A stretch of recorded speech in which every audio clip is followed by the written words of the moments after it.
Qarth. Qarth is a great trading city located on the southern coast of Essos, on the straits linking the Summer Sea to the Jade Sea.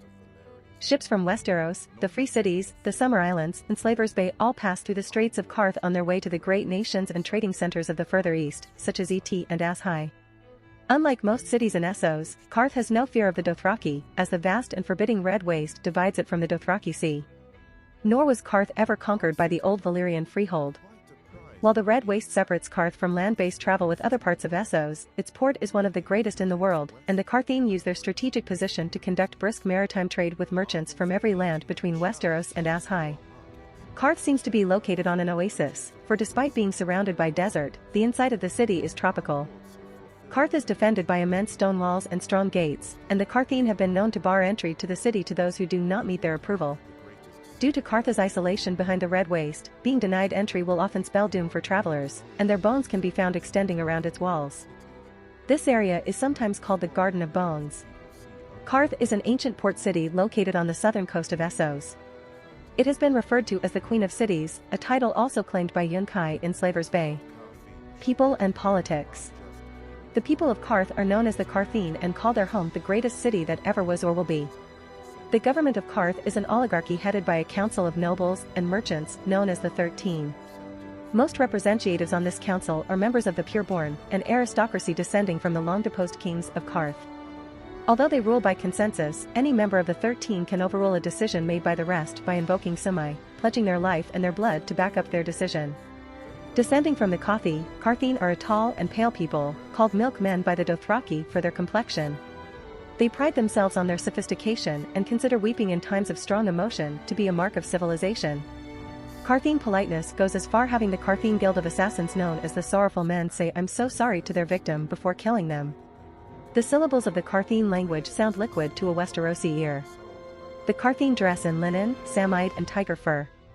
As per Qartheen fashion, women wear Qartheen gowns, which leave one breast exposed. Meanwhile, men favor beaded silk skirts. Children might go about naked, wearing only golden sandals and body paint. The Qartheen ride camels. Warriors wear scaled copper armor and snout helms with copper tusks and long black silk plumes. They sit high on saddles inlaid with rubies and garnets. Their camels are dressed in blankets of 100 different hues. Qartheen men and women retain their possessions after marriage. However, there is a marriage custom where, on the day of the wedding, the groom may ask for any one item from his bride's possessions and the bride may ask for any one item of the groom's possessions. Whatever is asked by either cannot be denied. This is seen as a gift of devotion by the bride and groom to each other. Qarth is nominally ruled by the pureborn, who are seated in the Hall of 1,000 Thrones. They deal with all matters of civic importance, commanding the civic guard and the fleet of ornate war galleys which rule the Jade Gates between the seas. However, the powerful guilds of the 13, the Tourmaline Brotherhood, and the ancient Guild of Spicers all contend endlessly with the pureborn. The warlocks of Qarth are feared and respected throughout Essos. Like the Alchemists' Guild of the Seven Kingdoms, however, the warlocks' power and prestige have waned over the years. Most warlocks have blue lips from drinking Shade of the Evening, which is derived from a black-barked tree. The warlock's stronghold and seat of power is the House of the Undying, which houses the Undying Ones. The Qartheen practice slavery in the city.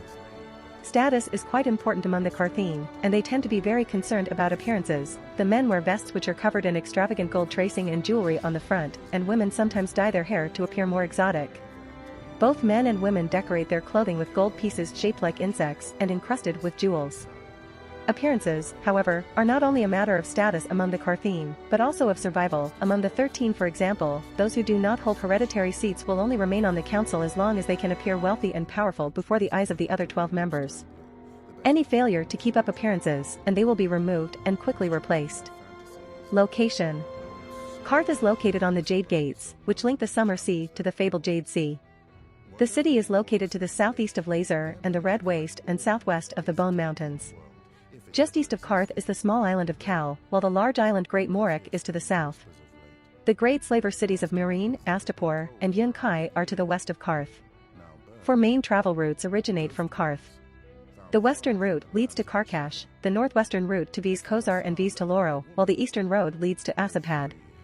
The 4th route, the Sand Road, leads through the southern Bone Mountains, eventually passing by Asabad, leading to the market city Tiki. Qarth's position makes it the gateway between the lands of Westeros, Free Cities and Slavers Bay, and more eastern lands such as Asshai, the Shadowlands, and Yi Ti. Qarth has been described as the center of the world. The power of Qarth extends west to Port Ihos and east to the island Cal, where the Qartheen have raised fortified harbor cities on either side of the island to reinforce their control of the passage of the Jade Gates. The nearby town Karkash is a Qartheen city, and Vis Orvik, Vis Kozar, and Vis Shirosi, all in ruins, were Qartheen in origin as well. Layout. Qarth is surrounded by 3 thick walls of 30, 40, and 50 feet in height, respectively engraved with portraits of animals, war, and lovemaking. The triple walls of Qarth are one of the 9 wonders made by man reported in the book, Wonders Made by Man, by Lomas Longstrider. The port of Qarth is one of the greatest in the known world. The buildings in Qarth are colorful. Decorations include a bronze arch fashioned in the likeness of 2 snakes mating, their scales delicate flakes of jade, obsidian, and lapis lazuli. Slim towers stand tall, and elaborate fountains fill every square, wrought in the shapes of griffins and dragons and manticores. The balconies of the houses are delicate and frail. There is a great arcade where the heroes of the city stand atop columns of green and white marble. The statues are 3 times as big as a man. The pureborn of Qarth rule from the Hall of 1,000 Thrones. The warlocks of Qarth have their center of power in the House of the Undying. Other locations include the Temple of Memory, where traditional sacrifices are made, the Garden of Gihane, and Warlock's Way. Larger than most market towns, the Palace of Zarazo and Daxos includes gardens, a marble bathing pool, a scrying tower, and Warlock's Maze. Located on the route between Zara's palace and the Hall of 1,000 Thrones is a cavernous building home to a bazaar. 1,000 gaily colored birds live on the latticework ceiling. On the terraced walls above stalls, trees and flowers bloom. Economy. Qarth is a city of merchants. Because of its location, Qarth is seen as a gateway of commerce and culture between the east and west and the north and south. The city has become wealthy due to its control of the Jade Gates. Qarth houses 3 guilds of competing merchant princes, the 13, the Tourmaline Brotherhood, and the Ancient Guild of Spicers. Trade goods from Qarth include saffron, dream wine and liqueur, strongly spiced, silk, spices, and elephants. Qartheen spice ships can be as big as palaces. Qartheen ships travel as far as Bravos to trade. Qartheen adventurers search for gold, gems, and ivory along the eastern coasts of Sithorios, hungry to make a profit. However, they have never been able to reach the southern end of that continent. While Qarth depends upon its slaves, Khalasars of the Dothraki never cross the Red Waste to sell their slaves at Qarth. The Qartheen do not want them to do so either, as they strongly mislike the smell of the Khalasars. History. Qarth claims to be the birthplace of civilization, although maesters are skeptical. It is the sole surviving city-state established by the Coffee people, who rose in the grasslands of central Essos, known today as the Dothraki Sea, and founded city-states as they moved southeast following defeat in wars against the Sarnori. Ancient Qarth was ruled by kings and queens, the ancestors of the pureborn. Jarhan, the 8th of the sea-green emperors of Et, exacted tribute from Qarth. The new lands of the Coffee turned into the Red Waste, however, and their civilization declined. During the Century of Blood, Dothraki pushed into the Red Waste and destroyed the remaining Coffee cities, leaving Qarth as the sole surviving Coffee city. The ruins of Vis Orvik, Vis Kozar, and Vis Shirosi still stand today. Looking to the sea, the pureborn constructed a fleet and took control of the Jade Gates, the strait between Qarth and Great Morek. The Qartheen prospered from trade and tolls on the most direct route between the Summer Sea and the Jade Sea. In the last of his 9 voyages aboard the Sea Snake, Corlys Valerion brought a shipload of gold to Qarth, where he purchased 20 more ships. Filled with spices, elephants, and silk, most of the ships returned to Westeros. Jade from Qarth was popular in King's Landing during the Lysine Spring. Lomas Longstrider visited the triple walls of Qarth. Xandar Ozor was a Qartheen pirate active in the Basilisk Isles. Euron Greyjoy has allegedly plundered as far as Qarth and Tall Trees Town. Colloquial Voters' Jade Compendium describes Qarth and the Jade Sea. Doria of Lys, a pleasure slave and handmaiden in the service of Daenerys Targaryen, relates a story she heard from a trader from Qarth who visited her brothel. The Qartheen man said that there used to be 2 moons in the sky, but when one of them strayed too close to the heat of the sun it cracked open, releasing 1,000,000 dragons. Daenerys Targaryen and her Khalasar are dying of thirst in the Red Waste. She dispatches her 3 blood riders in search of succor. Kovaro finds his way to the city of Qarth, located 3 days to the east, and guides Daenerys there. Outside she is greeted by the 13, but when she refuses to show them her dragons they deny her entry. Zaro and Daxos overrides the decision of the council by invoking Sumai, an ancient Qartheen law, and takes Daenerys and her people under his protection. Sometime later, a group of the wealthy Qartheen attend a gathering at Zaro and Daxos manse to get to know Daenerys. Zaro and Daxos and Piet Pri of the Warlocks of Qarth stage a coup in the city, assassinating the other members of the 13 and securing Daenerys' dragons for their own purpose, imprisoning them in the House of the Undying, the Warlocks' Tower. Daenerys later rescues her dragons, having them burn Piet Pri alive with dragonfire, before sealing Zaro and Daxos in his own vault, which turned out to be empty as revenge for his subterfuge. While meeting with Razdal Moiraz outside of Yunkai, Daenerys demands the release of every slave in the city or she and her army of Unsullied will take it by force. Highly offended, Ras spits back that Yunkai is not Astapor or Qarth, and that the Yunkai have powerful friends who would take great pleasure in bringing Daenerys down. Upon learning of uprisings in Yunkai and Astapor, Daenerys speaks with Ser Jorah Mormont about a potential solution, reminiscing that in Qarth he warned her against acting rashly. Euron Greyjoy remarks that he has been raiding ships across the world oceans, so that from Old Town to Qarth, when men see my sails, they pray.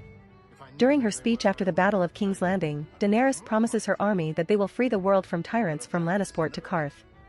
Notable residents of the city. The Spice King, a member of the 13. Killed by Piet Pri. The Silk King, a member of the 13. Killed by Piet Pri.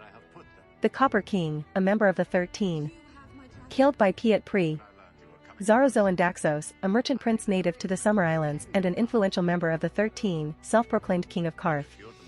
Locked inside his own vault under orders of Daenerys Targaryen. Piet Pri, a spokesman for the Warlocks of Qarth. Killed by Drogon, Rhaegal and Viserion at the House of the Undying. Kaith, a shadowbinder from Asshai established in Qarth. In the books. In the A Song of Ice and Fire novels, Qarth is a great and immensely rich city which guards the Straits of Qarth, the waterway connecting the Summer Sea to the Jade Sea. Trade ships travel from Westeros to Asshai and back again via Qarth, carrying varied cargoes. The proud Qartheen refer to Qarth as the Queen of Cities. Architecture. The city's landward side is protected by a vast desert known as the Red Waste, which even the Dothraki fear to cross. As a further protective measure, the architecture of the city incorporates a triple-layered defensive wall, and each layer is elaborately decorated with carvings. The outermost layer is 30 feet high, constructed of red sandstone, and decorated with carvings of various animals. The middle layer is 40 feet high, constructed of gray granite and carved with scenes of soldiers at war. The innermost layer is 50 feet high, constructed of black marble and features intimate scenes of lovemaking. The famed explorer Lomas Longstrider was so impressed with the walls of Qarth that he included them in his book Wonders Made by Man. Inside the gates, the wealth of the city is on full display. Qarth's buildings are painted in rich shades of rose, umber, and violet, and seem to shimmer as if in a dream. Fountains carved in the shape of fantastic beasts can be seen in every open square, and the streets are lined with bronze statues. Places of interest include the Hall of 1,000 Thrones, where the rulers of the city sit on immense wooden chairs inlaid with gilding and gems, an arcade where great statues 3 times larger than life-size of past Qartheen heroes are displayed atop marble columns, and a vast aviary where many brightly colored birds flutter beneath the latticed ceiling. People and culture. The Qartheen pride themselves on their sophistication and consider weeping in times of strong emotion to be a mark of civilization. The Qartheen fashion for women leaves one breast exposed, while men favor beaded silk skirts. They seat themselves on cushions on the floor, and wealthier Qartheen sometimes decorate their noses with jewels. Daenerys Targaryen adopts Qartheen dress while she is the guest of Zaro and Daxos. Dothraki refer to the Qartheen people, who are known for their pale skin, as milkmen. The city is ruled by a council known as the Pureborn, though in practice the council has to balance its interests against those of 3 powerful guilds, the 13, the Ancient Guild of Spicers, and the Tormund Brotherhood. The rulers of the city are advised by the highly enigmatic Warlocks of Qarth, who dwell in the forbidding House of the Undying. Zaro is a member of the 13 in the books, but they are only one of 3 powerful merchant guilds who compete with the Pureborn for control of Qarth. This makes Zaro slightly less politically powerful in the books than in the TV series, in which Qarth is simply ruled by a council of merchant princes known as the 13. Nonetheless, Zaro is still a member of the Qartheen political leadership in the books, making him a very powerful as well as very wealthy man. Aside from its famous walls, Qarth is protected from within by a group of soldiers known as the Civic Guard.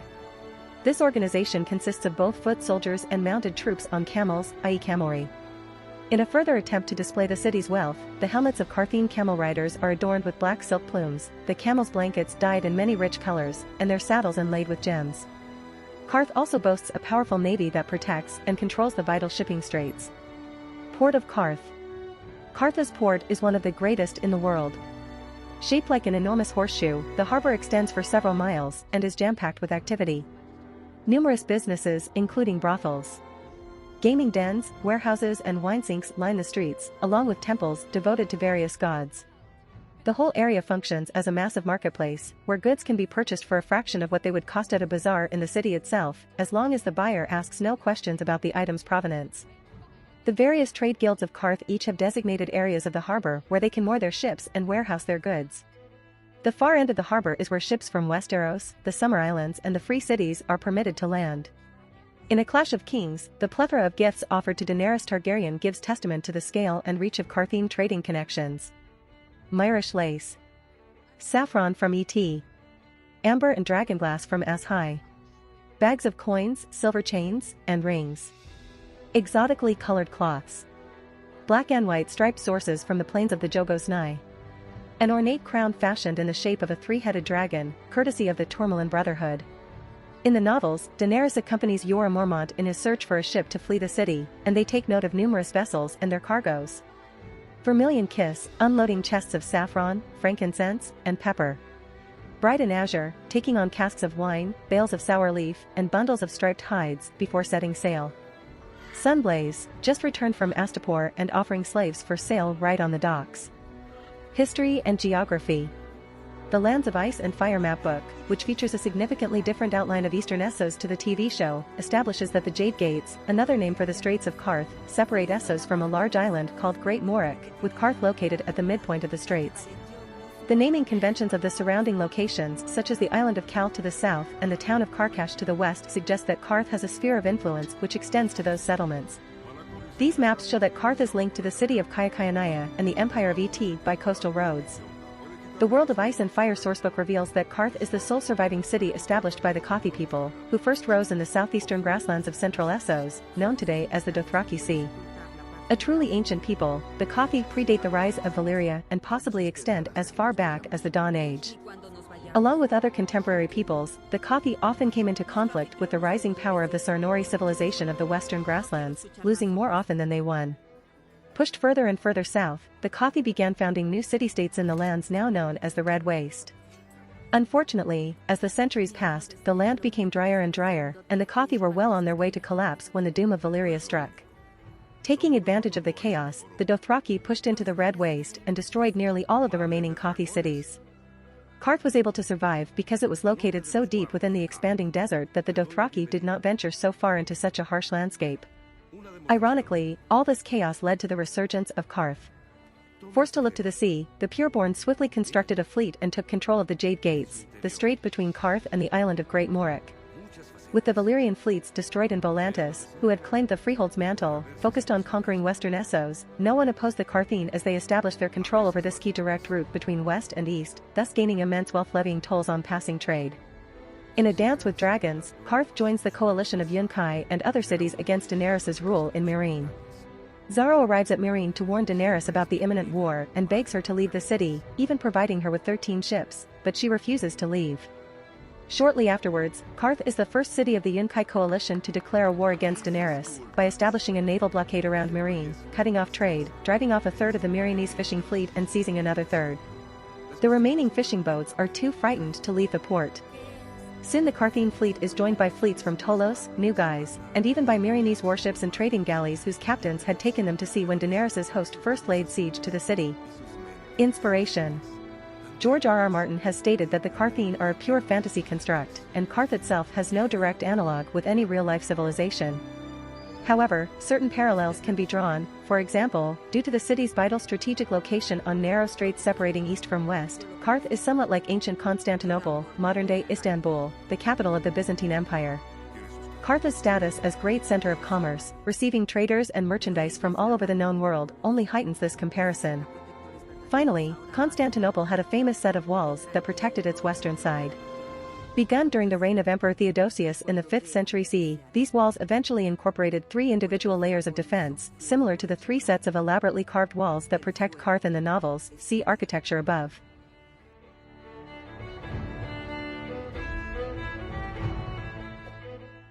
If you like this content, don't forget to like and subscribe. See you later, bye bye.